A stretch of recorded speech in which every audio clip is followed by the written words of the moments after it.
Fit India స్ఫూర్తితో స్థానిక భగత్ నగర్లోని భగవతి ఆర్వింటరీ పాఠశాలలో ఫిట్ ఎక్స్పో 2024 పేరిట ఆటల పోటీలను నిర్వహించారు. రాష్ట్ర ఒలింపిక్ సంఘం కార్యదర్శి జనార్దన్ రెడ్డి, యుఏఈలో ఉపాధ్యాయుడిగా పనిచేస్తున్న ప్రతాప్లు ముఖ్య అతిథిగా హాజరయ్యారు. జ్యోతి ప్రజ్వలనతో కార్యక్రమాన్ని ప్రారంభించారు. విద్యార్థులు ప్రదర్శించిన పలు వ్యాయామ నృత్యాలు, అరబిక్స్ ఎంతగానో అలరించాయి. చిన్నారులకు musical chair, frog jump, throwball, indoor bowling తదితర వినూత్నమైన క్రీడా పోటీలను నిర్వహించారు.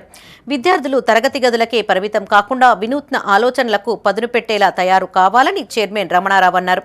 శారీరక దారుఢ్యాన్ని పెంపొందించడానికి ఆటలు ఎంతగానో ఉపయోగపడతాయని చెప్పారు.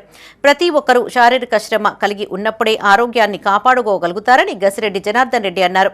పాఠశాల స్థాయిలో విద్యార్థులు ఆటల పట్ల మక్కువ చూపాలని సూచించారు. ఈ కార్యక్రమంలో ఉపాధ్యాయులు, తల్లిదండ్రులు, విద్యార్థులు పాల్గొన్నారు. Sporty morning to all of you. Sporty morning.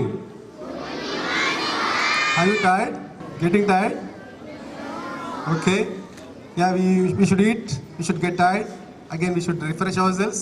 Again, we should start. That's a routine life.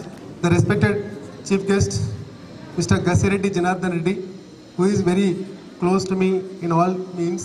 Since my initiation of school, just supporting me for the martial arts and also a lot of activities.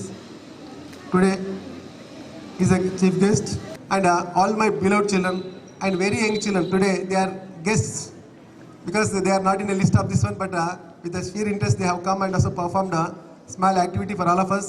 I want to congratulate them. I congratulate the pre-primary educators. Children, games and sports, just blowing a whistle we can start it. Why this all the formalities?